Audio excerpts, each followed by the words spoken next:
Alright, what's up? My name is Tim. I'm here with Michael and Michele Wojcik, the Airsoft playing couple that goes to all the MilSim Operation Lion Claws games. Well, let's get right into the question that everyone wants to know. How did you get your wife to play Airsoft?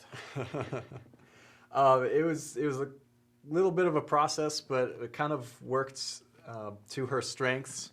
She was always kind of into the role-playing kind of things. That sounds terrible. Not those kind of role-playing, but more the geeky kind of role-playing stuff. Oh, this is going well. So basically, I got into Airsoft, and I really liked playing, and I wanted to find a way for her to get into it too. So one of the operations that I was playing at needed volunteers to be hostages. I hated the role of the hostage. And I mean, okay, and let's be honest, when you started playing Airsoft, I hated it.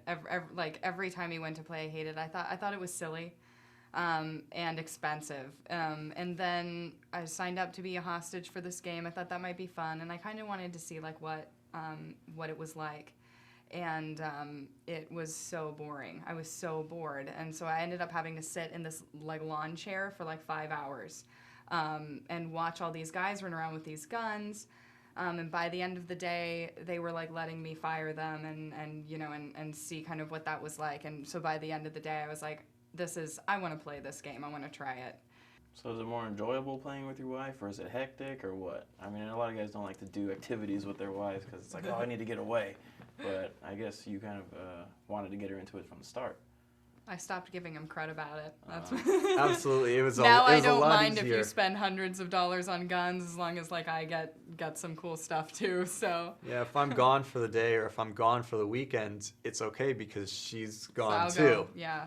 So we're not really missing out on each other, and I kind of justify some of my purchases by saying, oh, well, you can use this one too. And we don't have the same playing styles on the field, so we don't go to an Airsoft game and are like attached at the hip through the whole game. So what game styles are you talking about? How do you like to play versus Michael?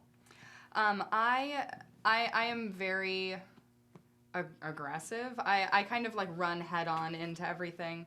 I like to get shot at, and I like to shoot other people, so I don't like hang back, and I'm not super patient. And you're the sneaky one. Definitely more of a lone wolf kind of guy. I really want to kind of challenge myself, see if I can get around a flank, see how close I can sneak up before I just switch to full auto. And, I really want to get that element of surprise to kind of throw them off balance. And so that's part of what kind of pulls us apart during the game. Now, LC9, that was your guys' first big op? That was our first Operation Lion Claws series op. And our first multi-day op. And already you're like the poster couple. I know. How did that happen?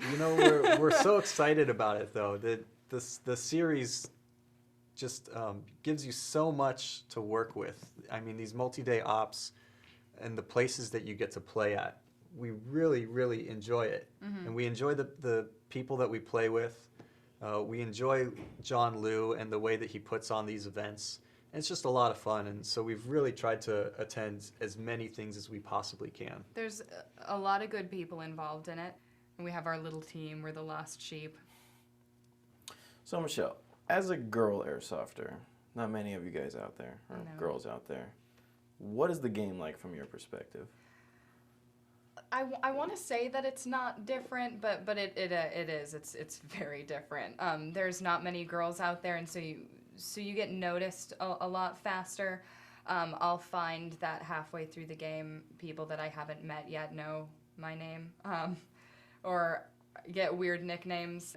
There was this one group of guys that called me Sweetness all day.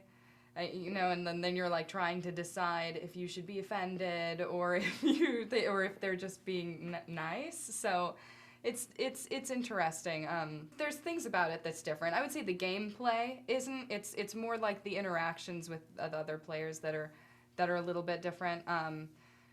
But it's still fun. It's nothing that would like stop it from being fun. When you shoot people, Are they surprised? Are they like, oh man, I got shot by a girl, that sucks? I think it's hard. It's kind of hard to tell in some situations. At Red Storm, a lot of the fights were a little bit closer, but I was playing as medic, so I didn't get to shoot as much. But I did shoot one guy he was coming out of this hallway. And I saw him, and I wasn't healing anyone. I had my gun, and I was like, cool, I could shoot this guy. So I shot him really quick. And he turns, and I go, yeah. And everyone laughs, and he was like, oh, man, she shot me. It was so funny. So. On the flip side, Michael, are you protective of your wife at the games? Like, oh, man, that guy shot her, I'm going to go get him?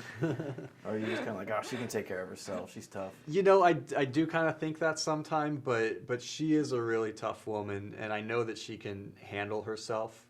Sometimes I'll make a mental note, like, that guy, I'm gonna go after that guy later.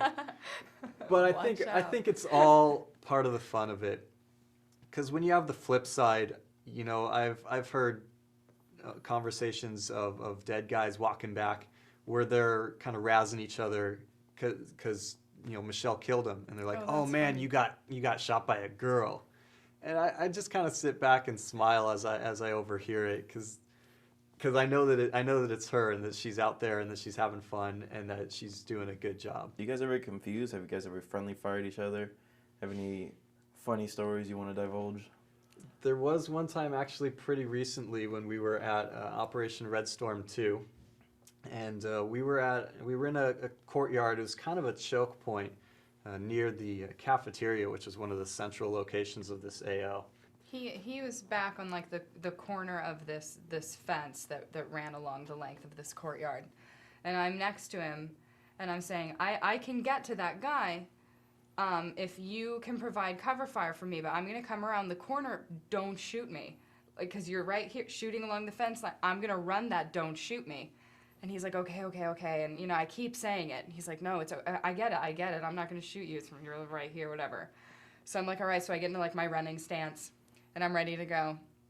And I'm like, I'm going.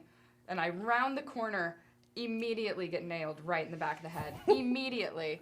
And my response is, because I always say hit first, so I'm hit.